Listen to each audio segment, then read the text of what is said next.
ஏற்படுத்தி ஊக்குவிக்கும் தமிழ் பற்றாளர் இவர். ஆம், எங்கும் தமிழ் எதிலும் தமிழ் என்று செயல்படுபவர் நம் மேனாள் வைரவிழா தலைவர் அளவாக்கோட்டை வி. ஸ்ரீனிவாசன் அண்ணன் அவர்களை வாழ்த்துரை வழங்க வருமாறு அன்போடு அழைக்கின்றோம். நீங்கள் எவ்வளோ சந்தோஷமாக இருக்கீங்களோ அப்போ தான் அந்த விழா மிக சிறப்பாக இருக்கும். ஒவ்வொருத்தங்களை பற்றியும் அவங்க சொல்லிக்கிட்டே இருக்காங்க. நான் மதியம் மாணிக்கண்ணன் கூட ரொம்ப நெருக்கமாக நான் பேசினதில்லை. ஒரு 35 வருஷம் நாங்கள் 2 பேரும் ஒன்றா இருந்திருக்கோம் ஒழிய மிக நெருக்கமாக பேசக்கூடிய ஒரு வாய்ப்பு ஒரு 1.5 மணி நேரத்துலேருந்து 2 மணி நேரம் இன்றைக்கி கிடச்சிது. அந்த 2 மணி நேரத்தில் அவங்கள்ட்ட உள்ள திறமையை பூரா இன்றைக்கி தான் நான் தெரிஞ்சுக்கிட்டேன். ஆகா, நம்ம இவ்வளோ நாளாக பக்கத்தில் இருந்துகிட்டே விட்டுட்டோமே அப்படின்னு ரொம்ப வருத்தப்பட்டது உண்டு. அது மாதிரி உங்களுக்கு சொல்கிறேன், நம்ம நகரத்தார் திருமகள் ஆட்சி வந்தாச்சு, தனவணிகன், முதல்ல இந்த புத்தகத்தை வாங்கியாவது நம்ம முதல்ல வாசிப்பை படிப்போம். ஏன்னு கேட்டால் அப்போ தான் நமக்கு வாசிக்கக்கூடிய ஒரு சந்தோஷமான செய்திகள் கிடைக்கும். நான் ரொம்ப நேரம் பேச போகிறதில்ல, ஏன்னா நம்ம நகரத்தாரை பற்றி நகரத்தாரே நம்ம பேசிகிட்டு இருக்கிறது பெருமை இல்லை. நம்ம நகரத்தாரை பற்றி பிற ராஜாராம் ஐயா, வேலாயுத ஐயா, இந்த மாதிரி கரிகால் இவரெல்லாம் நான் பார்க்கும்போது சென்னையில் உள்ளியாத்தான் இருந்தார். அவருக்கு என்னை அடையாளம் தெரியலை. அன்னைக்கு 100 புத்தகம் நான் வாங்கினேன். அவர்கிட்ட 100 புத்தகம் வாங்கி இனாமாக கொடுத்தோம். எங்கே நம்ம மீனாமத்தி அவங்க பள்ளிக்கூடத்தில். அன்று அவர் பட்ட கஷ்டம், அவர் பட்ட உணர்வை நான் இந்த மேடையில் நான் யோசித்து பார்க்குறேன்.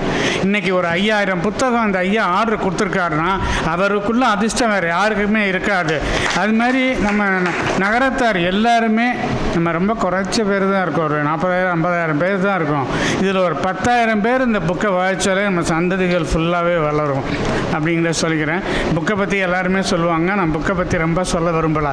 சுருக்கமாக 2 வார்த்தை சொல்கிறேன். இந்தாம்மா எனக்கு யாருன்னு தெரியாது. ஏஆர்எல்ல என்னை கூப்பிட்டாங்க. ராஜா முத்தையாமன்றத்தில் வைர விழா நடத்தும் போது முதல் பெருமை மதுரை நகரத்தார் சங்கம் தான் இந்த புத்தகத்தை வெளியிட்டது என்பதில் நாம் பெருமை கொள்வோம். அன்றைக்கி அந்த வைர விழா நடத்தும் போது ஐயா கேட்டாங்க, சீனிவாசன் அஜந்தாவில் ஒரு சின்ன மாற்றம் அப்படின்னாங்க. என்னையா அப்படின்னு கேட்டேன். இல்லை, இந்த மாதிரி இன்பா சுப்பிரமணியம் நகரத்தார் பெருமணி கன்றமாணிக்கத்தை சேர்ந்தவங்க, வைரவங்கோயில் பிரிவை சேர்ந்தவங்க. அவங்க நல்ல எழுத்தாளர், நல்ல இந்த மாதிரி பிரபலமாக எல்லாமே சொல்லக்கூடியவங்க அப்படிலாம் சொல்லிகிட்டு இருந்தாங்க. நான் சரி ஐயா ஏதோ திடீர்னு ஒன்று சொல்கிறாரு, என்ன பண்ணுறது, ஐயா சொல்ல தட்ட முடியாது, அவர் போட்ட உத்தரவையும் மீற முடியாது அப்படின்னு சொல்லிட்டு ஐயா ஒரு வாய்ப்பை கொடுக்கலாம் அப்படின்னு சொன்னோம். அப்போது அந்த கூட்டத்தில் ஒரு 20,000 பேர் இப்போ வைரவிழாவுக்கு வந்தவங்க எல்லாருக்கும் தெரியும். அது ஒரு அம்மா அப்படி அதாவது தப்பாக நினைக்கக்கூடாது, இன்பாமா குட்டி யானை மாதிரி, குட்டி ஜெயலலிதா மாதிரி நடந்து வந்தாங்க அந்த கூட்டத்தில். அப்படி வரும்போது எங்களுக்கு ஒன்றுமே புரியலை. இந்த ஆட்சியா அந்த புத்தகம் எழுதினவங்க அப்படின்னு சொல்லி நம்மளுக்குள்ள ஒரு ஆச்சரியம், மிகப்பெரிய சந்தோஷம். உடனே என்னடா ஒரு ஜெயலலிதா அம்மா மாதிரியே இங்கே வந்துகிட்டு இருக்காங்க அப்படின்ட்டு அவங்க ஏறி அவங்களுக்கு கொடுத்த நேரம் குறைஞ்சபட்சம் 10 நிமிஷம் தான் நம்ம கொடுத்தோம்.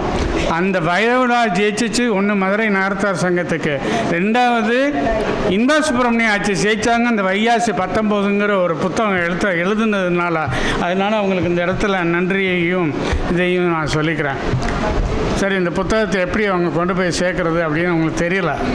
இப்போ தான் அது மார்க்கெட் பண்ணுற மாதிரி இருக்குது, ஆனால் அது மார்க்கெட்டிங் இல்லை. நான் கூட அப்படி தான் நினச்சேன். மாணிக்கண்ணன், ரோஜா முத்தியா அவங்களாம் இந்த புத்தகத்தை மார்க்கெட் பண்ணுறதுக்காக நம்மளெல்லாம் பிரெயின் வாஷ் பண்ணுறாங்களோ அப்படின்னு ரொம்ப யோசித்தேன். அப்புறம் தான் மாணிக்கண்ணன் கூட இந்த ஆட்சி கூட பேசும்போது தான் தெரிஞ்சது. அதில் நான் நிறைய படிக்கல, ஒரு பாதி தான் படித்தேன். உணர்வு பூர்வமாக சொல்கிறேங்க. அதில் நம்ம நகரத்தோடைய பண்பாடு முழுமையாக இருக்குது. மாணிக்கண்ணன் சொன்னாங்க, அந்த கப்பலில் நடந்த ஒரு சம்பவம், அது இன்னும் நான் சொல்லிட்டு இருக்கேன்னா நேரம் குறைச்சிருக்கு எனக்கு. அப்புறம் ராஜாராமையா அவங்களாம் நிறைய இந்த புத்தகத்தை பற்றி பேச வேண்டியிருக்கனால சுருக்கமாக சொல்கிறேன். இந்த மாணிக்கண்ணன் இந்த புத்தகத்தை படிச்சுட்டாங்கங்கிறக்க அவங்களுக்கு ஒரு மிகப்பெரிய கைதட்டை கொடுப்போம். ஏன்னு கேட்டால் அந்த புத்தகத்தை படித்து தான் இங்கே அவங்களால பேச முடியும். அந்தளவுக்கு மதியம் என் கூட பேசியிருக்காங்க. அது மாதிரி இன்பாட்சியை பற்றி நிறைய சொல்லலாம். அவங்கள பார்த்து வைரவிழாவில் எல்லாமே பண்ணியாச்சு. திடீர்னு ஒரு நாள் என்னை கூப்பிட்டாங்க, சீனிவாசன் நீங்கள் மலேசியாவுக்கு வாங்க அப்படின்னாங்க. ஆச்சு மலேசியாவுக்குலாம் நான் போயிட்டு வந்துட்டேன், என் தங்கச்சிலாம் அங்கே தான் இருக்குது, நம்ம வர முடியாதாச்சுன்னு. இல்லை நீங்கள் கண்டிப்பாக வரணும் அப்படின்னு சொன்னாங்க.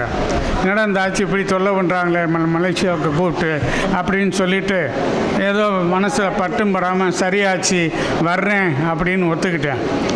அங்கே இருக்க பெரிய இசை நாடக குழு மாஸ்டர் சந்திரமோகன்ஜிங்கிறவர் மிகப்பெரிய நடன பள்ளி நடத்துகிறாரு. அவங்க வந்து என்னை அழைச்சாங்க. இவங்களுடைய அழைப்பை ஏற்று நான் அங்கே போனேன். அங்கே போனதுக்கு தான் நம்ம நகரத்தாரோட இன்ப ஆட்சியுடைய பெருமையும் அருமையும் எனக்கு புரிந்தது. இவங்களை வந்து இந்த கன்றமாணிக்கத்துக்கு அது பெருமை, நம்ம நகரத்தார் குலத்துக்கு பெருமையாக இருந்தாலும் கன்றமாணிக்கத்தே அது மிகப்பெரிய பெருமை. அங்கே நான் போனப்போ இவங்களுக்காக ஒரு 50 பேர் வெயிட்டிங்கில் இருக்காங்க.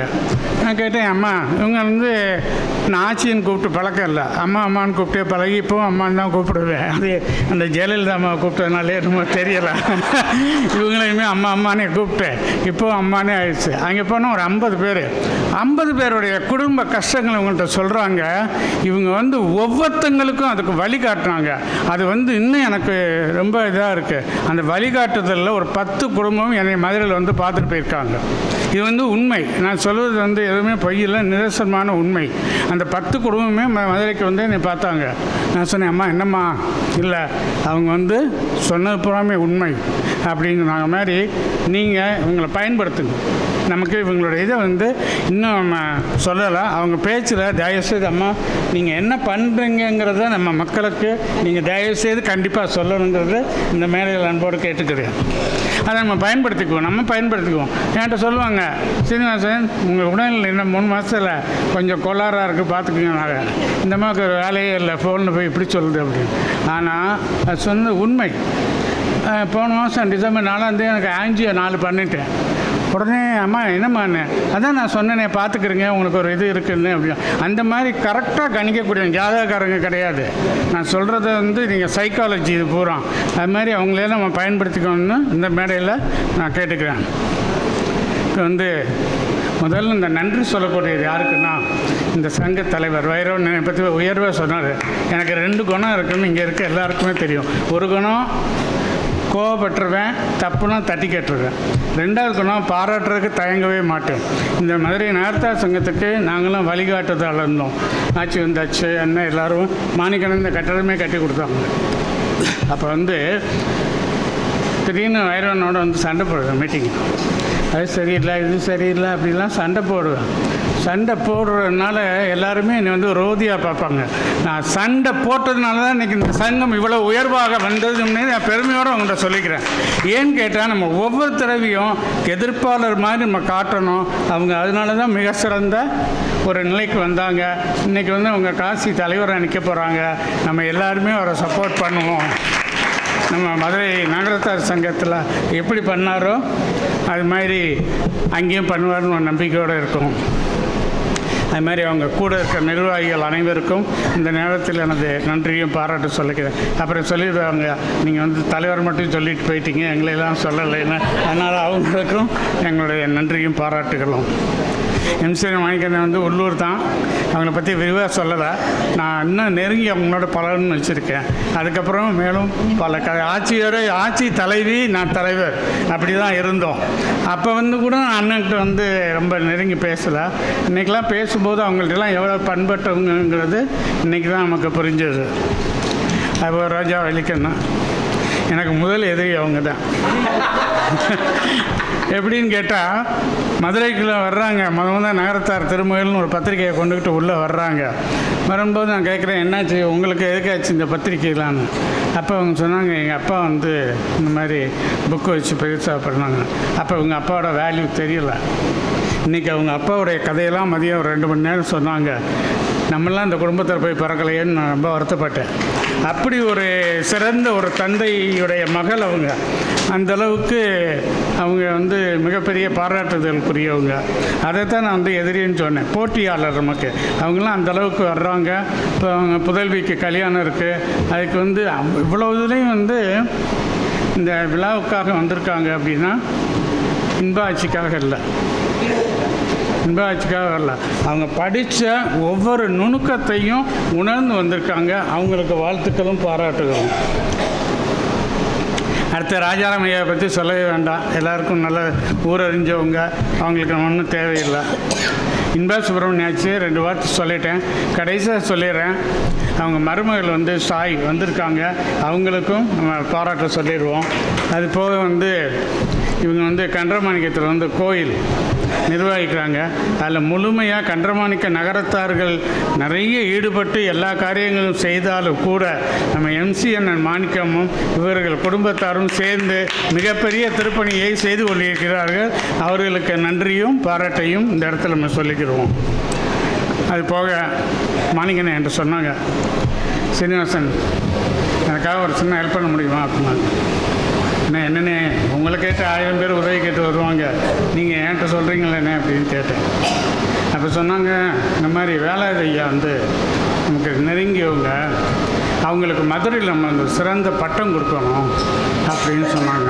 ஆனால் நேற்று சாயங்காலமே சொல்லியிருக்கலாமே, நம்ம ஒரு பெரிய விழாவே ஏற்பாடு பண்ணியிருக்கலாமே அப்படின்னாங்க. இருந்தாலும் அந்த பட்டத்தை வந்து நமது வாய்மொழி உத்தரவாக கொடுத்து அடுத்த ஒரு சந்தர்ப்பத்தில் அவர் நேர பாராட்டும். அந்த பட்டம் வந்து மதுரை நகரத்தார் சங்கத்தில் வையாசி 19 விழா குழுவினரால் மாணிக்கண்ணன் வைத்த தமிழ் தாயின் தவ புதல்வன் என்ற பட்டத்தை நம்ம ஐயா அவர்களுக்கு இங்கே வழங்குகிறோம் அப்படிங்கிறதையும் இந்த இடத்துல மிக பெருமையாக சொல்லிக்கிறோம். அது மாதிரி ஐயா வந்து மொதல் நாள் என்கிட்ட ஃபோனில் பேசினார். ஏன்னா சீனிவாசன் பேசுகிறியா அப்படின்னு. எனக்கு அவ்வளோ அறிமுகம் இல்லை. இந்த மாதிரி வந்து மதுரை நகரத்தார் சங்கத்தில் இந்த விழாவை நடத்தணும் அப்படின்னு சொன்னாங்க. நான் சொன்னேன், நடத்திடலாம் ஐயா அப்படின்னு சொன்னேன். உடனே தலைவர் வைரவன்கிட்ட கேட்டேன், இந்த மாதிரி வையாசி 19 வைர விழாவில் தான் நம்ம வந்து மதுரை நகரத்தார் சங்கத்திலேருந்து தான் ரிலீஸ் பண்ணணும்னு எனக்கு யாரும் சொல்லலை, அப்படின்னா நம்ம உடனே பண்ணிடுவோம் அப்படின்னு சொல்லி இவ்வளோ பெரிய ஏற்பாட்டுக்கும் உதவியாக இருந்தது வந்து அவர் மௌன அடக்கத்தோடு மாணிக்கண்ணன் தான் எல்லாம் பண்ணாங்கன்னு சொன்னாலும் கூட அவருடைய முழு உதவி இங்கே இருந்தது வந்து மிகப்பெரிய சிறப்பு. அவங்களுக்கும் இந்த நிர்வாகத்துக்கும் நம்ம பாராட்டு செய்வோம். மாணிக்கண்ணன் வந்து இதை கொஞ்சம் விரிவாக பண்ணணும்னு நினச்சாங்க. ஆக்சுவலாக உலக தமிழ் சங்கத்தில் தான் நாங்கள் பேசிகிட்டு இருந்தோம். உலக தமிழ் சங்கத்தில் பேசணும்னு அவங்களும் ஒத்துக்கிட்டாங்க.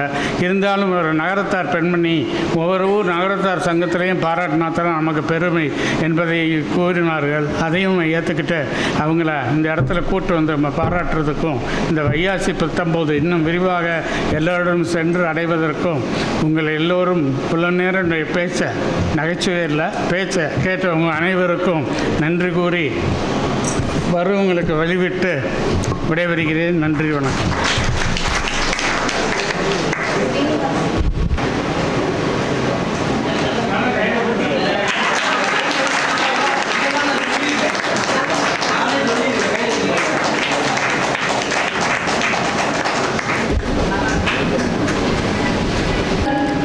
நம் ரோஜா முத்தையா ஐயாவின் ரோஜா இவர், கோட்டையூர் கீழசிவல்பட்டி நாகராஜன் அவர்களின் ராணி இவர், தந்தை வழி நின்று தமிழுக்கு தொண்டாற்றும் தமிழ் மகள் இவர். ஆம், தந்தை செய்த அருந்தவத்தால், தாய் செய்த பெரும் தவத்தால் அறம் செய்ய பிறந்தவரே, வினை வலிமை மிக்கவரே, மாதந்தோறும் எங்கள் எல்லோர் இல்லத்திலும் திருமகளாய் வருகை தரும் நகரத்தார் திருமகள் பத்திரிகையின் ஆசிரியரே, திருமதி ரோஜா வள்ளிக்கண்ணு ஆச்சி அவர்களே, வருக உரை தருக.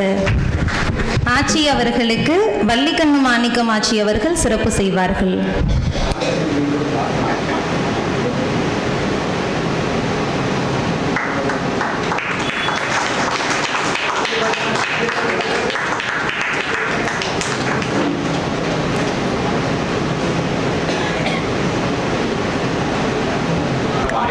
அழகான இந்த மாலை பொழுதில் உங்களையெல்லாம் சந்திப்பதில் மகிழ்ச்சி அடைகிறேன்.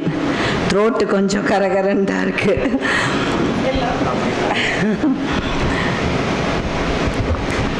ஒரு அழகான விழா, அருமையான விழா, அற்புதமான விழா. ஒரு எழுத்தாளரை பாராட்ட வேண்டும் என்பதற்காக ஒரு சிறந்த விழாவை ஏற்படுத்த வேண்டும் என்ற முனைப்பில் இந்த நகரத்தார் சங்கத்தின், மதுரை நகரத்தார் சங்கத்தின் நிர்வாகிகளுக்கும்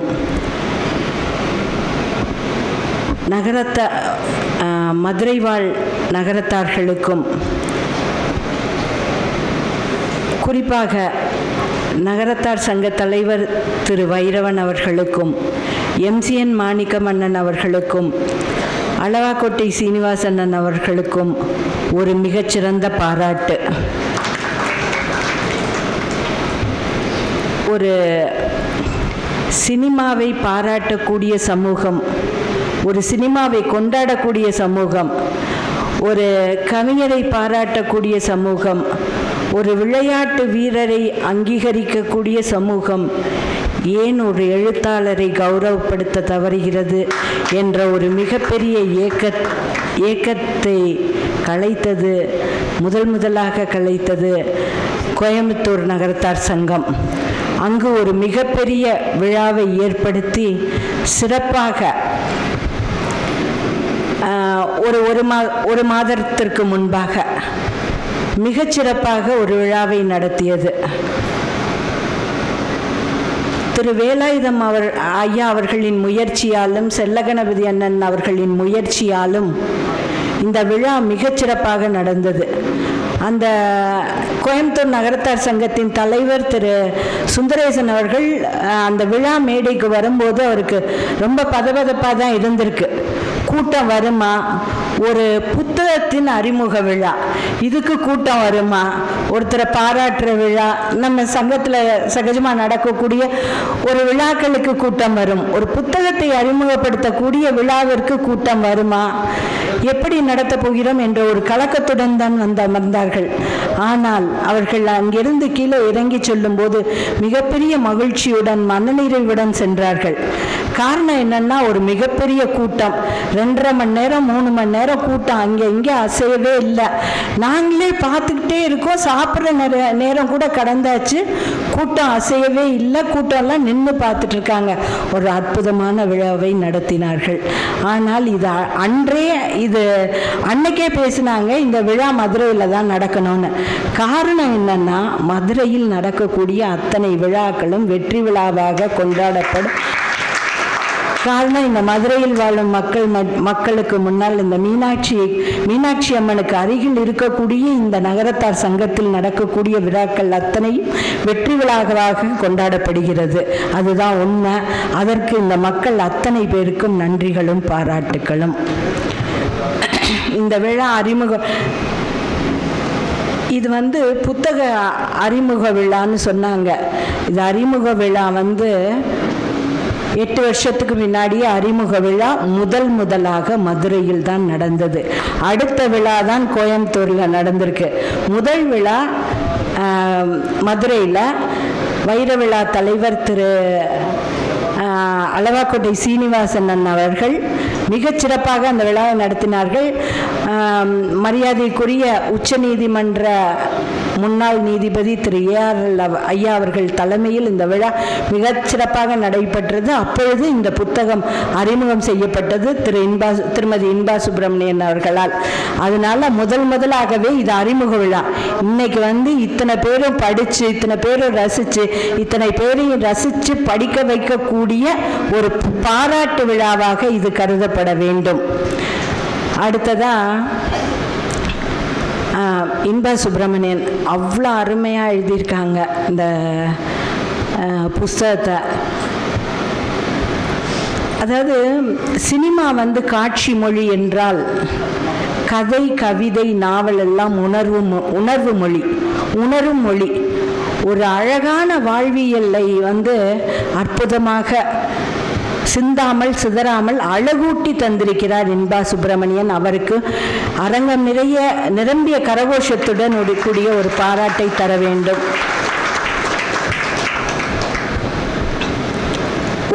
நான் இந்த புஸ்தகத்தை படித்தது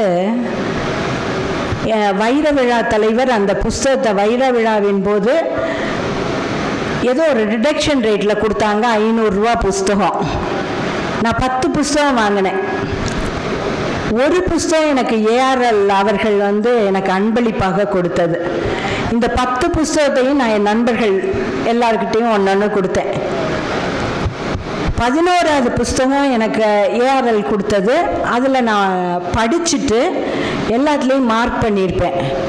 எனக்கு பிடிச்சதை ரசித்ததை மார்க் பண்ணியிருப்பேன். ஆனால் மார்க் பண்ணாத பக்கங்கள் இல்லை என்று தான் சொல்ல வேண்டும். அவ்வளோ அருமையாக இருந்துச்சு அந்த புஸ்தகம். படிச்சுட்டு நான் என் டேபிளில் எப்போதுமே வச்சுருப்பேன். அதை வேலாயுதம் ஐயா வந்தாங்க, அந்த புஸ்தகத்தை சும்மா கேட்டேன். எனக்கு எப்போதுமே வேலாயுதம் ஐயா புஸ்தகங்களை அனுப்பிச்சிக்கிட்டே இருப்பாங்க. என்னை அப்படியே பயங்கரமாக படிக்க தூண்டுறது வேலாயுதம் ஐயா. எங்கள் ஹஸ்பண்ட் சொல்லுவாங்க, உன்னை ஃபிட்டாக வச்சுருக்காங்க, எப்போ பார்த்தாலும் உனக்கு எல்லா புஸ்தகம் சுறுசுறுப்பாக வச்சுருக்காங்க, எப்போ பார்த்தாலும் புஸ்தகம் அனுப்பிச்சிட்டே இருக்காங்க, படிச்சுக்கிட்டே இருக்கேன், உனக்கு நேரமே இல்லைன்னு. அந்த அளவுக்கு என்னை படிக்க தூண்டியவர் வேலாயுதம் ஐயா. அவருக்கு ஒரு புத்தகத்தை தர வேண்டும்ல, அதனால இந்த புத்தகத்தை கொடுத்தேன். அப்போ தான் அவர் படித்தார். 11 புஸ்தகம், 10 புஸ்தகத்தை கொடுத்தேன். எல்லாரும் நல்லா இருக்குன்னு சொல்லுவாங்க, சில பேர் இன்னும் படிக்கலைன்னு சொல்லுவாங்க. ஒரே ஒரு புத்தகம் வேலை செய்தது. 11வது புத்தகம் வேலை செய்தது. ஒரு மனிதருக்கு சிந்தனையை தூண்டியது, ஏக்கத்தை ஏற்படுத்தியது, தூங்க விடாமல் துரத்தியது. இந்த எழுத்து பாராட்டப்பட வேண்டும், இந்த எழுத்தாளர் கொண்டாடப்பட வேண்டும் என்று ஒரே முனைப்புடன் பாடுபட்டதன் விளைவு இத்தனை விழாக்கள் இந்த புத்தகத்திற்கு. அதற்கு ஒரு மிகப்பெரிய சிறந்தாழ்ந்த நன்றி வேலாயுதம் ஐயா அவர்களுக்கு. வேலாயுதம் ஐயாவை தவிர வேற யாராலையும் இதை இவ்வளவு தூரம் வெளியில கொண்டு வந்திருக்க முடியாது. அவ்வளோ ஒரு அற்புதமான புத்தகம். நான் இந்த புத்தகத்தை வாங்கிட்டு போய் 2 நாளில் படித்தேன். 2 நாள் தான். இது எப்படி சாத்தியம்னு எனக்கு தெரியாது. காரணம் என்னன்னா, அந்த கதைகளுக்குள் இருக்கக்கூடிய மனிதர்களும் மண்ணும் எனக்கு சொந்தமானது. நான் பிறந்த ஊர் அந்த கோட்டையூர். அந்த கோட்டையூரில் வாழ்ந்து கொண்டிருந்த மனிதர்கள் இந்த கதையின் கதாபாத்திரங்கள். அதனால்தான் எனக்கு ரொம்ப சுவாரஸ்யமாக இருந்தது. எங்கள் வீடு இந்த கடைசி, இந்த சம்பவம் அந்த நாயகன்லாம் இருந்த வீடு இந்த கடைசி. நான் 12 வருஷம் ஒரே ஸ்கூலில் படித்தேன். அந்த ஸ்கூலுக்கு நான் தினம் போகும்போது என் ஸ்கூலுக்கு அடுத்த வீடு இது. அந்த மனிதர்கள் எனக்கு பரிச்சயமானவர்கள், அந்த மண்ணும் எனக்கு பரிச்சயமானது. அதனால் எனக்கு சுவாரஸ்யம் அதிகமாக இருந்தது. நடுவில் எங்கள் பாட்டியாயா வீடு. அந்த பாட்டியாயா வீட்டில் எல்லா கதையும் சொல்லியிருக்காங்க, இவங்க வீட்டில் நடந்த கதையெல்லாம். அப்பப்போ எனக்கு படிக்கும்போது இன்னும் ஆர்வம் ஏற்பட்டுச்சு. ரொம்ப சுவாரஸ்யமாக படிக்க முடிந்தது. ஒரு 100 ஆண்டு டைம் மிஷினில் ஏறி ஒரு 100 ஆண்டு காலம் பின்னோக்கி நாம் பயணித்தால் எப்படி இருக்குமோ அந்த சூழலை நம்மளுக்கு காட்சிப்படுத்தி இருக்கிறார் இன்பா சுப்பிரமணியன். இந்த சூழலை விட அந்த சூழல் சுகமளித்தது. ரொம்ப அற்புதமான சூழல். யாருக்கும் போட்டி இல்லை, பொறாமை இல்லை. நீ பெரியவனா நான் பெரியவனா கிடையாது. என் வேலையை நான் செய்கிறேன், நீ உன் வேலையை செய்கிற. நீ நல்லா செஞ்சினா உனக்கு பாராட்டு, நான் நல்லா செஞ்சால் எனக்கு பாராட்டு. இப்படி தான் இருந்திருக்கு அந்த கதைகளில் எல்லாமே. இந்த கேரக்டர்ஸ் அத்தனையும் 632 பக்கங்கள், 86 சாப்டரு. அவ்வளோ பிரம்மாண்டமாக கரிகாலன் அவர்கள் சொல்வார்களாம், இவ்வளோ பெரிய புஸ்தகம் நீ அடுத்தது எழுதிடுறாதீங்க, விற்கிறது கஷ்டமாக இருக்குன்னு. நான் மட்டும்தான் சொல்கிறேன், இன்னும் பெரிய புஸ்தகமாக இருந்தால் கூட படிக்கிறதுக்கு நான் தயாராக இருக்கேன்னு. அவ்வளோ அற்புதமாக எழுதக்கூடிய ஒரு எழுத்தாளர் நம்ம நகரத்தார் பெண்மணி என்பது நமக்கெல்லாம் மிகப்பெரிய பெருமை. இன்னைக்கு இந்த இன்பா சுப்பிரமணியன் ஆட்சியை பெருமைப்படுத்துறதுக்காண்டி உங்களுக்கு தெரிஞ்சோ தெரியாமலோ ஆண்களுக்கு இணையாக பெண்கள் அமர்ந்திருக்கிறீர்கள். இந்த பெண்களை பார்த்தாவே மிகப்பெரிய நம்பிக்கை தோன்றுகிறது. கரிகாலன் சொன்ன மாதிரி ஒரு புஸ்தகத்தை நீங்க படிக்கிறதுக்கு, ஒரு புஸ்தகத்தை கிஃப்ட் பண்றதுக்கு கண்டிப்பாக வாங்குவீர்கள் என்ற ஒரு மிகப்பெரிய நம்பிக்கை வந்திருக்கிறது. இதுக்கு முன்னாடி நான் ஒரு புஸ்தகமாவது வாங்குவாங்களான்னு நினைச்சோம். இப்போ கரிகாலன் சொன்னப்ப கிஃப்ட்டுக்கும் இன்னொரு புஸ்தகம் வாங்குவாங்கன்னு தோணுது. வாங்க வேண்டும். அவ்வளோ அற்புதமான புஸ்தகம். புகழ்ச்சிக்காக சொல்லவில்லை, புள்ளி விவரங்களோடு சொல்கிறேன். அதில் உள்ள சின்ன சின்ன சில இதை மட்டும் நான் படித்ததை, நான் ரசித்ததை உங்கள்கிட்ட பகிர்ந்திருக்க ஆசைப்படுகிறேன். இந்த காலத்தில் அண்ணன் தம்பி எல்லாருக்கும் தெரியும். அண்ணன் வாழ்ந்தா தம்பிக்கு பிடிக்கல, தம்பி வாழ்ந்தா அண்ணனுக்கு பிடிக்கல. எல்லார் வீட்டுக்குள்ளேயும் இருக்கு.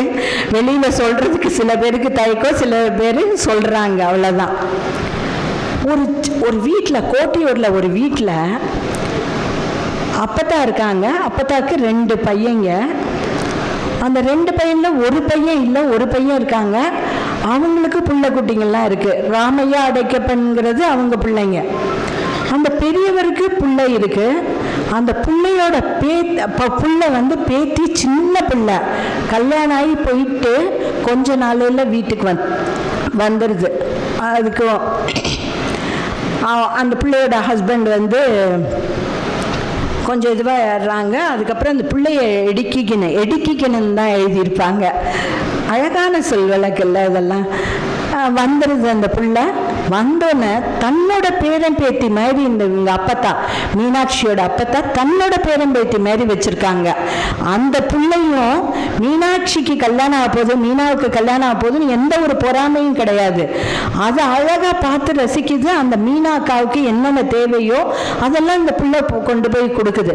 சரி, அடுத்தது வந்து நம்ம பினாங்கில் பொந்தியான்கிற இடத்துல தான் நிறைய பொட்டியடி இருந்திருக்கு. பொந்தியான்லேருந்து பினாங் வரணும். அதாவது கப்பல் அடி அங்கே தான் இருக்குது. கப்பல் அடிக்கு வர்றவங்க அங்கே இறங்கணும், போகிறவங்களும் அங்கே தான் போகணும் பினாங்க்கு. பினாங்கில் ஒரு நகர விடுதி இருக்குது. இன்றைக்கும் அந்த நகர விடுதி இருக்கான். கண்டிப்பாக போகிறவங்க அந்த நகர விடுதியை போய் பார்த்துட்டு வாங்க. அந்த கட்டடங்கள்கிட்ட நிறைய கதைகள் உண்டு. அந்த கட்டடத்திற்கு நிச்சயமாக காதுகள் இருந்திருக்க வேண்டும். அத்தனை கதைகளையும் அந்த கட்டிடம் கேட்டிருக்கிறது. அங்கே போகிறவங்க வந்து அந்த நகர விடுதியில் தங்குவாங்க. அங்கேருந்து இந்த கோட்டியூர் வீட்டிலேருந்து ராமையா போகிறாங்க. ராமையா போனாதான் அடைக்கப்பன்லேருந்து வீட்டுக்கு வரலாம்.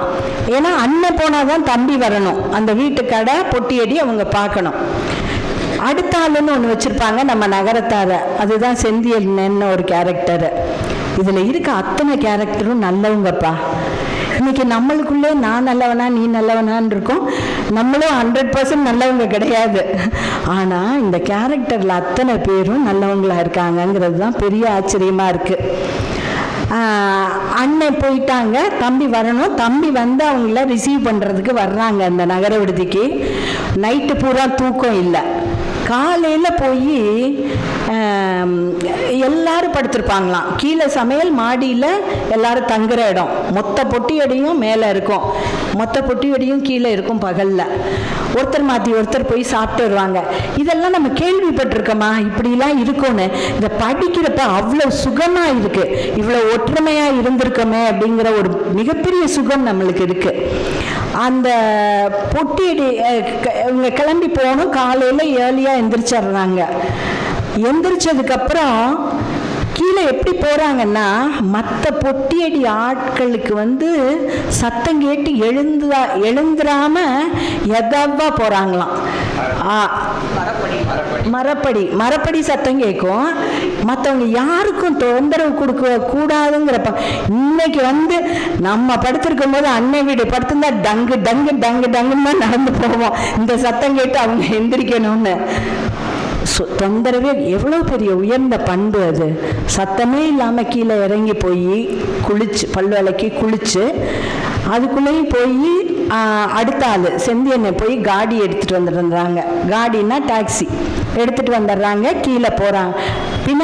பினாங் வந்து 360 மைல். காலையில் கிளம்புனா சாயங்காலம் தான் போய் சேர முடியும். இங்கே போயிடுறாங்க. போய் அங்கே மகம கட்டுனா தங்குறதுக்கு சார்ஜ் இல்லை போல் இருக்கு. மகம கட்டுனா சாப்பாடு உண்டு. காலை பலகாரம், மத்தியானம் சாப்பாடு. பலகாரத்தை எல்லாம் எழுதியிருக்கிறத பற்றியென்னா இன்றைக்கும் ஆசை வரும். திரட்டு வெள்ளை பணியாரத்துக்கு திரட்டு பால் தான் தொட்டு சாப்பிட்ருக்காங்க. அப்படி நம்மளுக்கு வாயில் வச்சு ஊறிடும். அவ்வளோ பிரமாதமான வசதி, அவ்வளோ அருமையாக சாப்பிட்ருக்காங்க. வெஞ்சனம் குழம்புலாம் இதில் எழுதியிருக்கிறத பார்த்தீங்கன்னா அப்படி வெண்டைக்காய் பொரியல், முட்டைக்கோஸ் துவட்டல், அதெல்லாம் பார்த்தீங்கன்னா நம்மளுக்கு அப்படி ஆசையாக வருது. இன்னைக்கு எல்லாம் கூட்டுன்னு சொல்கிறோம், வேறு வேறையாக வந்துருச்சு. ஃப்ரை பண்ணுறோம், அது இதுன்னு சொல்கிறோம். நம்ம அவ்வளோ அழகாக எழுதியிருக்காங்க. போயாச்சு, சாப்பாடெலாம் ஆர்டர் பண்ணியாச்சு. 2 நாளைக்கு அண்ணன் வரப்போகிறாங்க. கிளம்புறாங்க, காத்துட்ருக்காங்க. கப்பல் வந்து நின்றுச்சு. அங்கே போய் வர்றாங்க. அடைக்கப்பனுக்கு கண்ணில் நீர் திரையிடுகிறதாம். அண்ணனை பார்க்க இத்தனை மாதம் கழித்து அண்ணன் வராங்க பார்க்குறதுக்கு, கண்ணில் வந்து நீர் திரையிடுகிறதாம். அப்படி போய் வந்த உடனே அண்ணனும் தம்பியும் கட்டி தழுவி, இன்னைக்கு எந்த அண்ணனும் எந்த தம்பியும் கட்டி தழுவுறதில்ல, அது ஒரு மிகப்பெரிய குறைபாடு. அப்படி கட்டி தழுவி பிடிச்சிட்டு வராங்க. கார் வந்து நிற்குது. சாமான்லாம் ஏற்றியாச்சு. சாமான் தனக்கு மட்டும் தான் தம்பிக்கு மட்டும் கொண்டு வர்றதில்லை.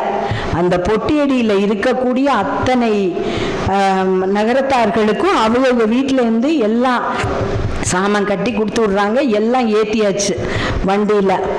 காரில் வந்து அடைக்கப்ப செட்டியாருக்கு கால் கொஞ்சம் ஃப்ராக்சர் ஆகி அப்போ தான் சரியாக இருந்திருக்கு. அதனால் மின் சீட்டு சௌரியமாக இருக்கணும், மின் சீட்டில் உட்கார வச்சிடுறாங்க. டிரைவர் ஓட்டுறாரு. செந்தியண்ணனும் ராமையாவும் பின்னாடி உட்கார்ந்துருக்காங்க. அப்போ தாரையாக ஊற்றுது கண்ணீர் ராமையாவுக்கு. அப்போ பின்னாடி இருந்துட்டு அடைக்கப்பண்ணனுக்கு கண்ணீர் வருது.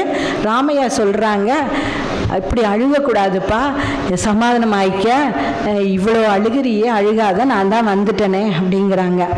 அப்போ சொல்கிறாங்க, மீனா இங்கே எவ்வளோ சமத்தாக இருக்குது தெரியுமா அப்படின்னோடனே அடைக்கப்பனுக்கு கண்ணீரோடு சேர்ந்து சிரிப்பு வருது.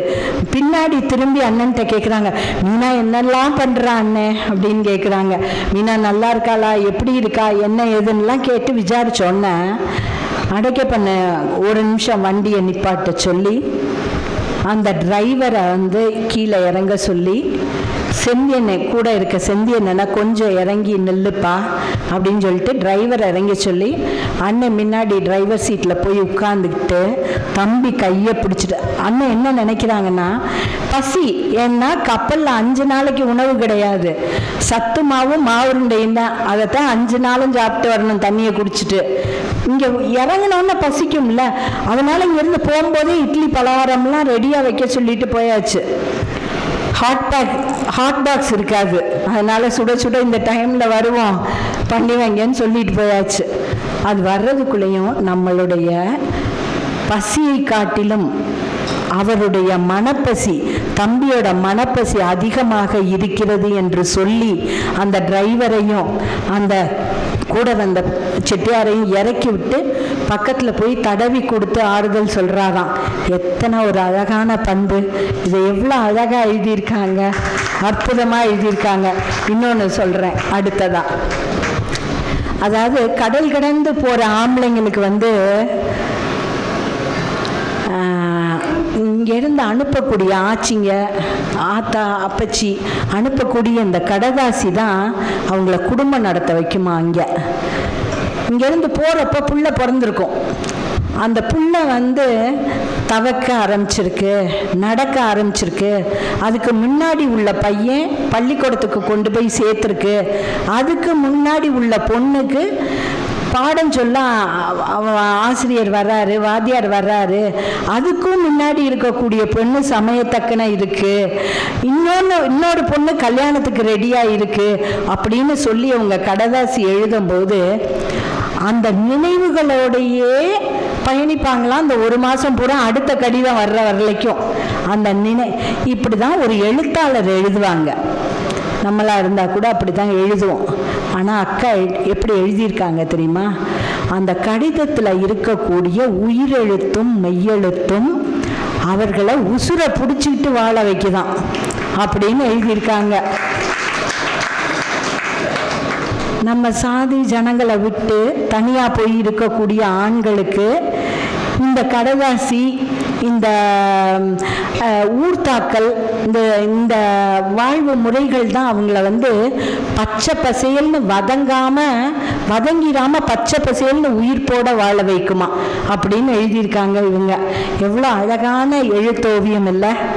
அப்படி அழகாக எழுதினதுனால தான் இப்படி படிக்க படிக்க படிக்க படிக்க சுவையாக இருந்தது. அப்புறம் இன்னொரு இடத்துல சொல்லுவாங்க, காற்றும் மழையும் அது கொண்டு வர்ற இந்த வாசனையும் மனசுக்கு ரொம்ப சுகமாக இருக்குது. அதில் இந்த மீனா விடுற மூச்சு காத்தும் அது கலந்து வர்றதுனால சுகம் ரொம்ப அதிகமாக இருக்குன்னு மூச்சை இழுத்து விடுவாங்களாம். பாசத்துக்கு இதை விட எதையாவது அடையாளம் சொல்ல முடியுமா?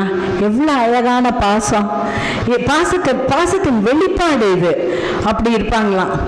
அதே மாதிரி எனக்கான டைம் எவ்வளவு சொல்லிகிட்டே போகலாம். எனக்கான டைம் இருக்கா? 2 இது சொல்லலாம். ஓகே. அப்புறம் நான் இதில் கோயம்புத்தூரில் பேசும்போது இந்த முட்டைச்சுவரை பற்றி சொன்னேன். ஆனால் அங்கே பேசுனதை இங்கே பேசக்கூடாதுன்னு நினச்சேன். ஆனால் அந்த முட்டைச்சுவரை பேசும்போது நிறைய பேருக்கு பிடிச்சிருந்தது போல் இருக்கு. முட்டை பாலிஷு முட்டை சுவருன்னு சொல்லுவோம்ல. அதனால் அந்த ஒருத்தர் எனக்கு ஃபோன் பண்ணி சொன்னாங்க, அந்த முட்டை பாலிஷை பற்றி சொல்லுங்க ஆச்சின்னு சொன்னாங்க. அதனால் அதை பற்றி சொல்கிறேன். இந்த முட்டை பாலிஷுன்னு நம்ம கேள்விப்பட்டிருப்போம். சின்ன பிள்ளையா இருக்கும்போது அந்த முட்டை பாலிஷில் போய் கன்னத்தை உரசி அந்த கூலாக இருக்கும், நம்மளுக்கு விளையாடி இருக்கும், ரொம்ப சுகமாக இருக்கும். அந்த முட்டை பாலிஷ் எப்படி பண்ணுவாங்கன்னா, கட்டட வேலை பார்க்குற சித்தாள்க முட்டையை லாவகமாக எடுத்து முட்டையை உடைச்சி வெள்ளைக்கருவை தனியாக ஒரு குளிதாடியில் ஊற்றிப்பாங்களாம். மஞ்சக்கருவை தனியாக எடுத்து ஒரு மஞ்சட்டியில் சேர்த்துப்பாங்க. மஞ்சக்கருவோட வெள்ளைக்கரு சேர்ந்துச்சுன்னா சுவரு நிறம் மாறி போயிடும்னு செட்டியார் வந்தால் கோச்சுக்குவாங்க. அந்த மஞ்சக்கரு தனியாக பிரித்து எடுத்த மஞ்சக்கருவை கட்டட ஆளுகளுக்கு சாப்பிட்றதுக்கு பொரிச்சிருவாங்க. மத்தியான சாப்பாட்டுக்கு பொரிச்சிருவாங்க. நல்லா கட்டி சுண்ணாம்பு வாங்கியாந்து கடுக்கா தண்ணி ஊற்றி இந்த முட்டை வெள்ளையை நல்லா அடித்து, இந்த ப்ராசஸ் உங்களுக்கெல்லாம் தெரியும் போல் இருக்கு. நல்லா அந்த முட்டை வெள்ளைக்கருவை நல்லா அடித்து கருமஞ்சாறு ஊற்றி செக்கில் போட்டு மாட்டை பூட்டி இழுத்து ஓட்டுனா சும்மா வெண்ணையாக திரண்டு வரும். வெள்ளைக்காரன் மார்பிள் கல் தோத்து போகும்னு எழுதுறாங்க இவங்க. இந்த பிளாஸ்டரி ப்ராசஸை இவ்வளோ அழகாக யாரால் எழுத முடியும்? அதாவது சொற்கள் குவிந்து கிடக்கு. இப்போ நிறைய நம்மளுக்கு சாப்பாட்டுக்கு உணவு தானியங்கள் நிறைய இருக்குது. அரிசி இருக்குது, பருப்பு இருக்குது, சோளம் இருக்குது, கேப்பை இருக்குது, எல்லாம் இருக்குது. அந்த ப்ராசஸ் அதை தானாக சாப்பிட்டா ருசிக்குமா? ப்ராசஸ் பண்ணி சாப்பிடணும்ல. அந்த ப்ராசஸ் சொற்கள் கொட்டி கிடக்கிறது, எழுத்துக்கள் குவிந்து கிடக்கிறது. ஆனால் அதை அழகாக எடுத்து கொடுத்து சொல்வடிவமாக்கி ஒரு அற்புதமான நூலை உருவாக்கி இருக்கிறார் இன்பா சுப்பிரமணியன். அந்த நூலை அத்தனை பேரும் படிக்க வேண்டும், அத்தனை பேரும் ரசிக்க வேண்டும். அடுத்த முறை என்னோடு சேர்ந்து சில பெண்களும் பேச வர வேண்டும் என்று சொல்லி வாய்ப்பிற்கு நன்றி கூறி விடைபெறுகிறேன். நன்றி, வணக்கம். இன்னும் ஒரே ஒரு வேண்டுகோள். மகளுக்கு கல்யாணம் ஜனவரி 31 வச்சிருக்கு. எல்லாரும் நகரத்தார் சங்கத்தில் மதுரையில் இருக்கக்கூடிய நகரத்தார்கள் அத்தனை பேரும் திருமணத்தில் கலந்து கொண்டு மகள் ரோஜாவை வாழ்த்த வேண்டும் என்று உங்களிடம் ஒரு வேண்டுகோளை வைத்து விடைபெறுகிறேன். நன்றி, வணக்கம். நாவலின் கருத்துக்களை துல்லியமாய் பதிவிட்டு கச்சிதமாய் பேசிய ஆச்சி அவர்களுக்கு நன்றி. ஒரே ஒரு விஷயம் சொல்ல மறந்துட்டேன். விஜயா பதிப்பகம் வேலாயுதையா புத்தக நேசர்னு தெரியும். இந்த புத்தகத்தை படித்து விட்டு புத்தக பித்தராகி விட்டார். அதுதான் இப்போ நடந்துட்டுருக்கு. ஓகே. அடுத்ததாக சிறப்புரை. இன்று சிறப்புரை வழங்க வருபவரோ ஆசிரிய பணியே அறப்பணி என்று சிறப்பாய் செயல்படுபவர். மாணவர்கள் நினைப்பதை நிறைவேற்றவும் எண்ணங்களை நினைவுகளாக்கவும் அயராது செயல்படுபவர். ஆம், மதுரை SVN கல்லூரியின் தமிழ்துறை பேராசிரியர், சாலமன் பாப்பையா பட்டிமன்றத்தின் பாங்கான பேச்சாளர் பேராசிரியர் ஐயா திரு ராசாராம் அவர்களை சிறப்புரையாற்று வருமாறு பேருவகையோடு அழைக்கின்றோம். தலைமையேற்றிருக்கக்கூடிய நகரத்தார் சங்க தலைவர் அவர்களுக்கும், என்னுடைய பெருமரியாதைக்குரிய தமையனார், அவர் என்ன வார்த்தை சொல்லலாம், புத்தகமும் அவரும் வேறல்ல.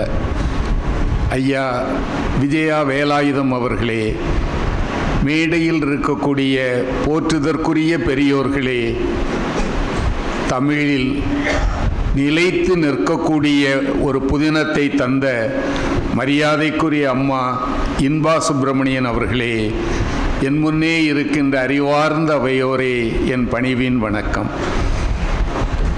என்னை அழைத்தமைக்கு நான் நன்றி கூறுகிறேன். நான் நகரத்தார் சமூகத்திற்கு நன்றி கடன் பட்டவன். இது நான் வெறும் பேச்சுக்காக சொல்லலை. திருமணமாகி 20வது நாளில் என் மனைவியோடு நான் மதுரைக்கு வந்தேன். நான் குடியிருந்தது யாருடைய வீட்டில் என்றால், ஒரு நகரத்தார் பெருமகனாருடைய வீட்டில். ஐயா எனக்கு உறவுன்னு சொன்னாங்க. என்னுடைய மரியாதைக்குரிய பேராசிரியர் அலவாக்கோட்டை ராமசுந்தரம் அவர்களுடைய வீடு. ஆட்சியினுடைய ஊர் பாகனேரி. எனக்கு தமக்கை கிடையாது. ஆனால் என் உடன் பிறந்த தமக்கையை விட எங்களிடத்தில் அதிக பாசம் காட்டியவர் எங்களுடைய வணக்கத்துக்குரிய, இன்று அவர்கள் தெய்வமாகிவிட்டார்கள், ஆச்சி காமாட்சி அவர்கள். குடும்பம் நடத்துவதை என் மனைவிக்கு கற்றுக் கொடுத்த வள்ளல். நான் உண்மையே சொல்கிறேம்மா, நெஞ்சிலிருந்து சொல்லுகிறேன். ஒரு 20 ஆண்டுகள் நாங்கள் அந்த வீட்டில் இருந்தோம். வீடு மிக பெரியது என்று சொல்ல மாட்டேன், ஆனால் வசதிகளில் கோடீஸ்வரருடைய வீட்டை விட அது பெரிதாக இருந்தது. நான் எவ்வளவு ஒரு தற்குறியா இருந்திருக்கிறேங்கிறதுக்கு ஒன்று மட்டும் சொல்கிறேன், சொல்லிட்டு உள்ளே போயிடுறேன். அப்போல்லாம் ஸ்டவ்வு தானே சமைக்கிறதுக்கு. பக்கத்தில் தான் அந்த மண்ணெண்ணெய் வண்டி வரும், அதில் போய் வாங்கணும். என் மனைவி சொல்கிறா, மண்ணெண்ணெய் வாங்கிட்டு வாங்க, கீழே ஆச்சி இருக்காங்க, மாடியில் நாங்கள் இருக்கிறோம். நான் மண்ணெண்ணெய் வாங்கி கொண்டு போன பாத்திரம் எவர் சில்வர் பாத்திரம். அந்த மண்ணெண்ணெய் வண்டிக்காரர் என்ன ஒரு மாதிரி பார்த்தார். அதாவது இப்படி ஒரு கேனையே இருக்கிறானேன்னு பார்த்துருக்கிறார். அப்புறம் அவர் சிரிச்சுக்கிட்டே சொன்னார், மண்ணெண்ணெய் வாங்கிறது நான் ஒரு 20 வருஷமாக வியாபாரம் பண்ணுறேன், முதல் தடவை எவர் சில்வர் பாத்திரத்தோடு வந்தது ஐயா நீங்கள் தான்னார். அப்போ நான் உண்மையா எந்த அளவுக்கு இருந்திருப்பேன்னு நினைங்க. ஆனால் இன்று என்னுடைய பிள்ளைகள் மிக அருமையாக அவருடைய வீட்டை ஒழுங்காக வைத்திருப்பது அனைத்தும் என்னுடைய வணக்கத்துக்குரிய தமக்கையார் காமாட்சி ஆட்சி அவர்களுடைய படிப்பினை அவர்கள் கற்றுக் கொடுத்தது. எனவே நகரத்தார் சமூகத்திற்கு நான் மிகவும் நன்றி கடன் பட்டவன். அதனால் உண்மையாகவே நான் உங்கள்கிட்ட இப்போ சொல்கிறேன். நீ புத்தகத்துக்குள்ளே வருவோம். நம்ம அம்மா இருக்காங்களே, அவங்க என்னோட வயதில் சிறியவர்கள், ஆனால் அவங்கள அம்மானி தான் கூப்பிடணும். ஒரு வில்லியமே உங்களை அம்மானி கூப்பிட போது நான் கூப்பிடக்கூடாதா? இல்லையா? வில்லியம் யாருங்கிறதுக்காகவாவது இந்த புத்தகத்தை படியுங்க. ரொம்ப அருமையாக இப்படி ஒரு நாவல் எப்படி ஒருவரால் எழுத முடிந்தது என்பது இன்றும் வியப்புக்குரியதாகத்தான் இருக்கிறது. அம்மா, நான் ஒரு 5 முறை நான் இதை படிச்சுட்டேன் ஐயா. எனக்கு இறைவன் கொடுத்த மிகப்பெரிய வரம் ஐயா விஜயா வேலாயுதம். அவர் எனக்கு இறைவன் தந்த ஒரு வரம். நல்ல புத்தகங்கள் வந்தால் உடனே எனக்கு அனுப்பி விடுவார். என்கிட்ட ஒரு நல்ல குணம், புத்தகத்துக்குரிய பணத்தை உடனே அனுப்பிடுவேன். என்ன, புத்தகம் என்பது விலை மதிக்க முடியாதது. அதற்கு உரிய மரியாதையை எழுத்தாளனுக்கு செலுத்தணும். அதில் ஒரு இடையில ஒரு வார்த்தை, தம்பி ஜீவகரிகாலன் மிகவும் பாராட்டுக்குரியவர். இந்த புத்தகத்தை நீங்கள் தமிழ்நாட்டுக்கு அறிமுகப்படுத்தியது நீங்கள் செய்த அரும் செயல் தம்பி. இதற்கு 1000 முறை, ஏனென்றால் இவ்வளவு தடிமனான புத்தகத்தை பார்த்த உடனேயே மிரண்டு போயிடுவாங்க. ஆனால் இதை நீங்கள் வெளியிட்டு இருக்கிறீர்களே, உங்களுக்கு 1000 வாழ்த்துக்கள். இப்போ ஒரு நாள் காலையில் அவங்க ஒரு ஃபோன் பண்ணிட்டாங்க, உங்களுக்கு ஒரு புத்தகம் அனுப்பியிருக்கிறேன், அடுத்த வார்த்தை பணம் அனுப்ப வேண்டாம். அப்போவே அவர் ஏதோ ஒரு திட்டம் வைத்திருக்கிறார்னு அர்த்தம். ஒரு 11 மணிக்கு, பகல் 11 மணிக்கு அந்த புத்தகம் என் கையில் கிடைக்கிறது. நான் உண்மையே சொல்கிறேன், 11 மணியிலிருந்து படிக்க ஆரம்பித்தேன். படித்து கொண்டே இருக்கிறேன். சாதாரணமாக நான் இரவு 10:30 மணிக்கு தூங்க போயிடுவேன். அன்று விடுகின்ற வரை அந்த புத்தகத்தை படித்திருக்கிறேம்மா. ஏன்னா என்னால் முடியலை. ஒரு அரை மணி நேரம் என்னால் படிக்க முடியலை. எப்போ தெரியுமா? அண்ணாமலையினுடைய மறைவை நீங்கள் எழுதினீங்க பார்த்தீங்க. புத்தகத்தை வச்சுட்டு அப்படியே என்னுடைய மேஜையில் தலகவிழ்ந்து படுத்துட்டேன். சோர்வினால் அல்ல, அது ஏற்படுத்திய தாக்கம் இருக்கிறது பார்த்தீர்களா? அது அவ்வளவு பெரிய தாக்கம். இவங்க எழுத்தை பற்றி சகோதரி ரொம்ப அருமையாக ஏன்னா அது ஒரு பெரிய பரம்பரை. அவங்க அப்பாவை மாதிரி ஒரு புண்ணியவான் தமிழகத்தில் பிறக்கிறதுக்கு நாம் கொடுத்து வச்சிருக்கணும். காப்பாற்றிய மேதை. அதனால் நீங்கள் பேசுகிறது ஒன்றும் வியப்பில்லை, அது அங்கிருந்து வந்தது. சில எழுத்துக்கள் அவர்கள் எழுதினதை மட்டும் நான் கதையை முழுக்க சொல்ல மாட்டேன். நடேசன் செட்டியார்னு ஒரு பெரியவர், அவருடைய குடும்பத்து கதையாகத்தான் இது செல்கிறது. இதில் எப்படி அவர்கள் அந்த உறவுகளை காட்டியிருக்கிறார்கள் என்று அண்ணன் சொன்னாங்க. இது நகரத்தாருக்கு மட்டும் உரிய புதினம் அல்ல, மனித குலம் முழுமைக்கும் உரிய புதினம். ஏனென்றால் இந்த புதினத்தினுடைய அடிப்படை நாதமே அன்புதான். இந்த புதினத்தினுடைய அடிப்படையாக இருக்கக்கூடியதே அன்புதான். அன்பு என்பது நகரத்தார்களுக்கு மட்டுமா சொந்தமானது? மனித மனம் அனைத்துக்கும் சொந்தமானது. ஆனால் சொல்லப்பட்ட நடையும் எடுத்துக்கொண்ட இடமும் நகரத்தார் பகுதி. அதனால நீங்க பெருமைப்படலாம், இது மனித குலத்திற்கு பொதுவானது. அவங்க இந்த நாவலை தொடங்குறாங்க. முதல்ல எப்படி தொடங்குறாங்கன்னு நினைச்சு பாருங்க. கொட்டுன மழையில் தோட்டம் பூரா செம்மண்ணும் மரமும் செடியும் கொடியும் பூவும் ஈரம் கலந்த வாசத்தோடு இருந்துச்சு. இந்த மழை பெய்தா ஒரு வாசம் வரும் பார்த்தீங்களா? அந்த வாசத்தை அவங்க எழுத்துல கொண்டு வராங்க. அவங்க அனுபவித்தால் மட்டும்தான் இதை கொண்டு வர முடியும். அம்மா, இதை படிக்கிற போது இந்த மழை பெய்தால் வருகிற ஒரு மண்ணில் இருந்து வருகிற வாசத்தை உண்மையாக நான் நுகர்ந்தேன். ஏனென்றால் அதை கொண்டு வருகிற ஆற்றல் உங்களுடையது. அந்தி சட்டுன்னு அமர போறது போல வானம் சாம்பு பூத்து கிடந்துச்சு. இவங்க ஒரு நாவலிஸ்ட் மட்டும் இல்லைங்க, ஒரு அற்புதமான கவிஞரும் கூட. சாம்பு பூத்து கிடந்துச்சு. ஒவ்வொரு செடியும் மரமும் புல்லும் அந்த வரிய கவனிங்க. ஒவ்வொரு நாமும் தான் மழை பெய்த செடியை பார்த்துருக்கிறோம், மழை பெய்கிற அந்த மரத்தை பார்த்துருக்கிறோம். இவங்க எழுதுறாங்க, ஒவ்வொரு செடியும் மரமும் புல்லும் ஆத்தா பார்த்து பார்த்து குளிப்பாட்டின பிள்ளைக போல அம்புட்டு பளிச்சுன்னு இருந்துச்சு இல்லையா? ஆத்தா குளிப்பாட்டினா எவ்வளவு அக்கறையா குளிப்பாட்டுவாங்க. அப்போ இந்த மழை என்பது ஆத்தா, அது இந்த மரங்களை குளிப்பாட்டி இருக்கிறதா, அது அந்த மாதிரி பூத்து இருந்ததுன்னு சொல்றதுக்கு ஒரு அருமையான தாய்மனம் வேண்டாமா? நீங்க மருமகளாம்மா, நீங்க மாமியாரை பெறல, ஒரு தாயாரை நீங்கள் மாமியாராக பெற்றிருக்கிறீர்கள் இல்லையா? தாயை பார்த்து பார்த்து குளிப்பாட்டின பிள்ளைகளை போல அந்த மரமும் செடி கொடியும் பூத்து கிடந்துச்சான், பளிச்சுன்னு இருந்துச்சு. ஒவ்வொரு புல்லும் ஒரு முத்து தலையில வச்சது போல சொலிச்சுது. ஒவ்வொரு புல்லிலும் மழைத்துளி இருக்கு, அதை முத்து வச்சது போல சொலிச்சுதான்.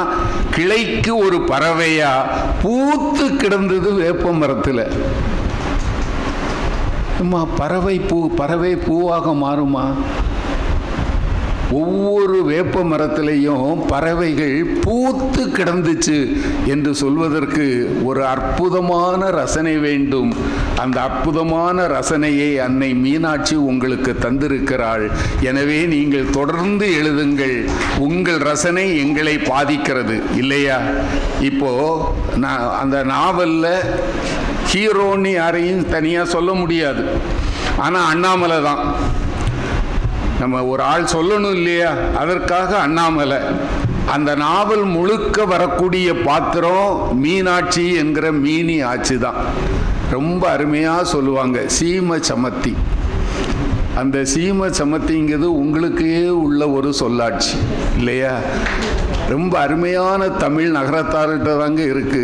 செருப்புன்னு கூட சொல்ல மாட்டாங்க, நடையன் இல்லையா? நான் இருக்கும்போது ஆட்சி சொல்லுவாங்க, ஃபேன் போடுங்கன்னு சொல்லி கேட்டதே கிடையாது, காத்தாடி. அதை விட எனக்கு ரொம்ப பிடிச்ச சொல் என்ன தெரியுமா? காரடி. நாம் ரயிலடியைத்தானே பார்த்துருக்கிறோம். கார் நிற்கக்கூடிய இடத்தை காரடின்னு சொன்னது நகரத்தார்கள் தான் என்றால், நீங்கள் தமிழுக்கு கொடுத்திருக்கிற சொற்கள் மிக அற்புதமானவை, பாராட்டுக்குரியது. என்னொன்று நான் சொல்லிடுறேன். நம்ம ரோஜாச்சி சொன்னாங்க, இந்த வெள்ளப்பணியாரம் எனக்கு ரொம்ப பிடிக்கும்மா. அதில் பல இடங்களில் வெள்ளப்பணியாரமும் வரமிளகா தொகையிலும் வருது. அதை படிக்கிற போதே நாக்கில் எச்சி ஊறும். அருமையாக சொல்லியிருக்காங்க. அதில் சில பேர் பார்த்தா சிரிப்பாங்க. அதில் ஆட்சி அழகாக எழுதியிருக்கிறாங்க, அந்த வெள்ளப்பணியாரத்தை திரட்டுப்பாலில் தொட்டு சாப்பிடுவாரா அண்ணாமலை. அதை மீனியாச்சியும் சாப்பிட்ருக்கிறா. எனக்கு ஒரு மகிழ்ச்சி. சாப்பிட்டது இல்லையா? சாப்பிட்டு பாருங்க. எனக்கு ஒரு வழக்கம் உண்டு. உங்கள் நகரத்தார் விருந்துகளில் போகும்போது வெள்ளப்பணியாரம் இருக்கும், அல்வாவும் இருக்கும். நான் சுற்றும் முற்றும் பார்த்துக்கிட்டு யாராவது பார்த்து சிரிக்கக்கூடாதுங்கிறதுக்காக வெள்ளப்பணியாரத்தை அல்வாவில் தொட்டு சாப்பிடுவேன். உண்மையாக சொல்கிறேன். நீங்கள் இதை எழுதுறத பார்த்தபோது நம்ம மாதிரி ஆட்கள் நிறைய பேர் இருந்திருக்காங்க. ஏன்னா நான் மட்டும்தான் அப்படி சாப்பிடணும்னு ஒரு குற்ற உணர்ச்சி இருந்தது. இல்லை, நிறைய பேர் இருக்கிறாங்கன்னு எழுதியிருக்கீங்களே, உங்களுக்கு பாராட்டுக்கள். இப்போ அந்த அண்ணாமலையை அறிமுகப்படுத்துகிறாங்க.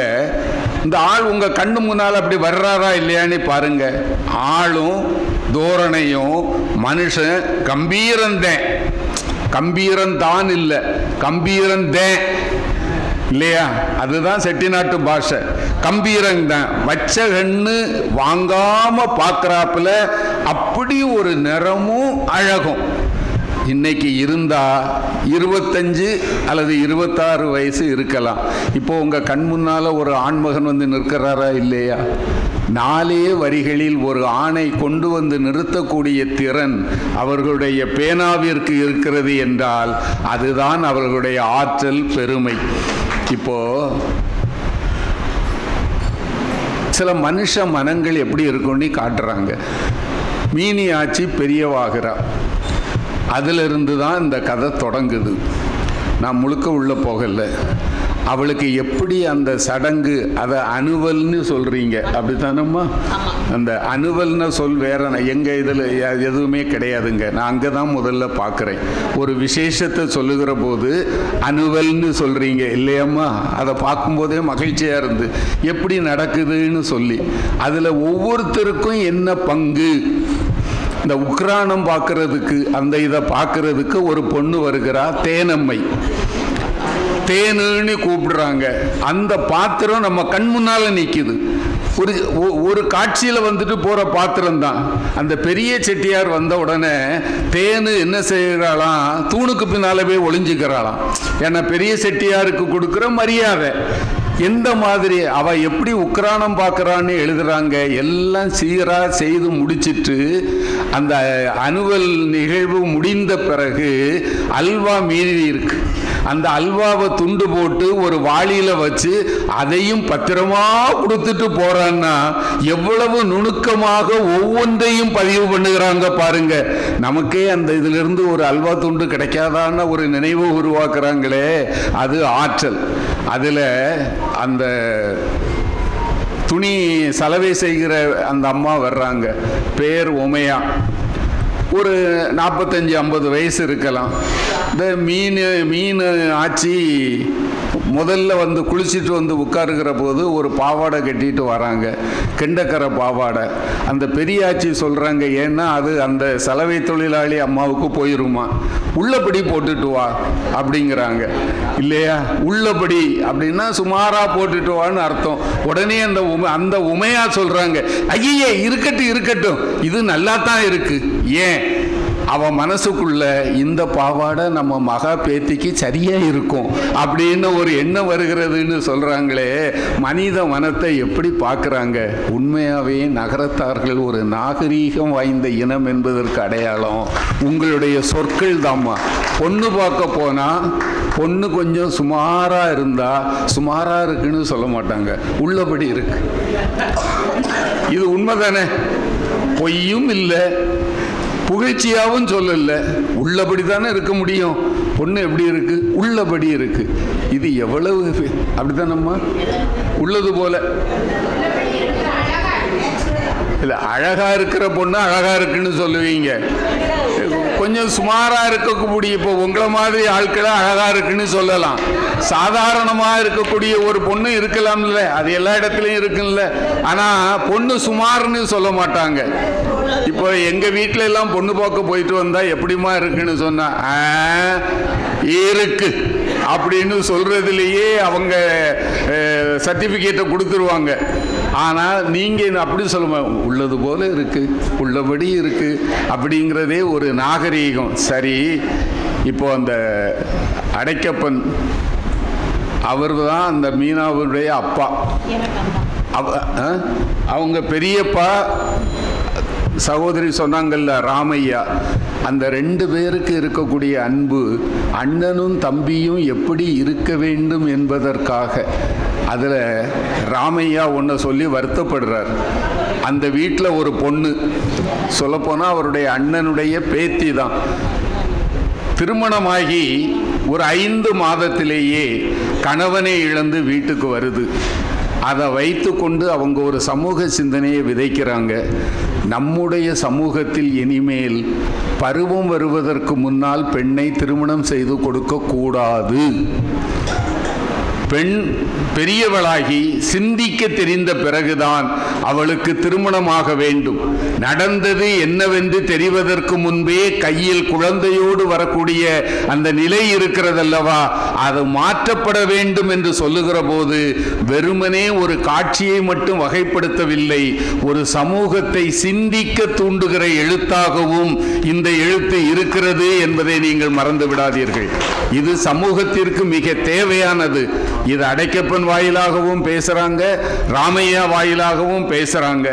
அப்பதான் சகோதரி ரொம்ப அருமையா சொன்னாங்க, நானும் ரொம்ப ரசிச்ச வரிமா, கடல் கடந்து போற ஆம்பளைக வீட்டில இருந்து வருகிற தபாலோட தான் குடும்பம் நடத்துவாங்க. அது என்ன வேதனை பார்த்தீங்களா? அப்போ ஆண்கள் மட்டும்தானா?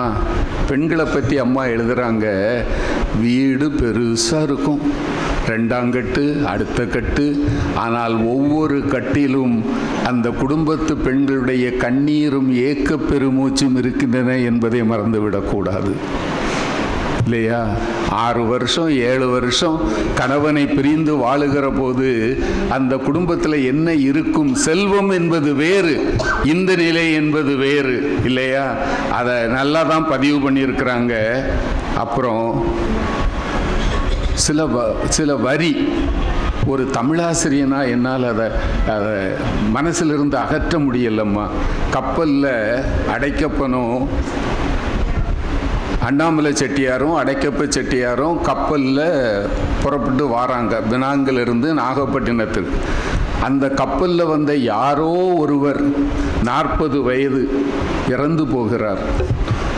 அது வெள்ளைக்காரனுடைய கப்பல். இவங்க கெஞ்சுறாங்க எல்லோரும், அந்த உடலை ஊருக்கு கொண்டு போயிடுவோம், முடியாது என்று கடலில் வீசி எரிகிறார்கள். அம்மா எழுதுறாங்க, இதை நீங்கள் படிக்கிற போது கண் கலங்கும். சாயங்கால நேரத்தை பார்த்துருக்கோம், சிவப்பாக இருக்கும், வேற ஏதாவது நமக்கு தோண்டி இருக்கிறதா? இல்லையா? பொன்னை உருக்கி விட்டதை போன்று இருக்கிறதுன்னு எழுதலாம். அம்மா எழுதுறாங்க, அந்தி மரண நிறமாக கிடந்துச்சு, அந்தி மரண நிறமாக கிடந்துச்சு. அம்மா, மரணத்துக்கு நிறம் யாரும் கொடுத்ததில்லை, எங்கள் அம்மா இன்பா சுப்பிரமணியனை தவிர. நீங்கள் அதை நினச்சி பாருங்கள், மரணத்துக்கு நிறம் உண்டா? ஆனால் அவங்க சொல்கிறாங்க, அந்த உடம்பு கடலில் தூக்கி வீசப்பட்ட போது கடல் அழுதது போல இருக்கு. அதனால தான் அவங்க சொல்கிறாங்க, அந்தி மரண நிறமாக கிடந்துச்சு. இந்த மாதிரி வைர வரிகள் நான் சொல்லப்போனால் இன்னொரு நிறைய சொல்லலாம். இந்த கூட்டு குடும்பம் இருக்குது பார்த்தீங்களா, அதில் இருக்கிற இனிமை வேற எதுலேயும் கிடையாதுங்க, கிடையாதுங்க. தயவு செய்து உறவுகளை மட்டும் இழந்து விடக்கூடாது. என்ன வேணாலும் செய்யலாம், உறவுகளை மட்டும் இழந்து விடக்கூடாது.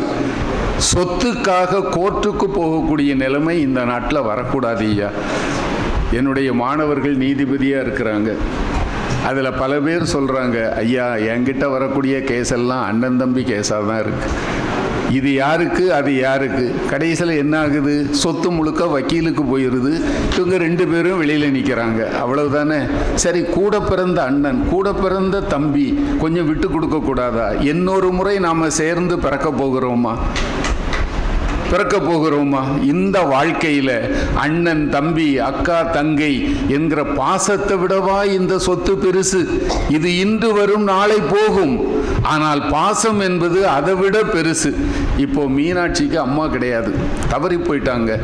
அவங்களுடைய அடைக்கப்பனுடைய மனைவி இல்லை, ஆனால் அடைக்கப்பனுக்கு அம்மா இருக்காங்க, அடைக்கப்பனுடைய ஆட்சி இருக்காங்க, அதாவது பாட்டி. அதனால இவங்க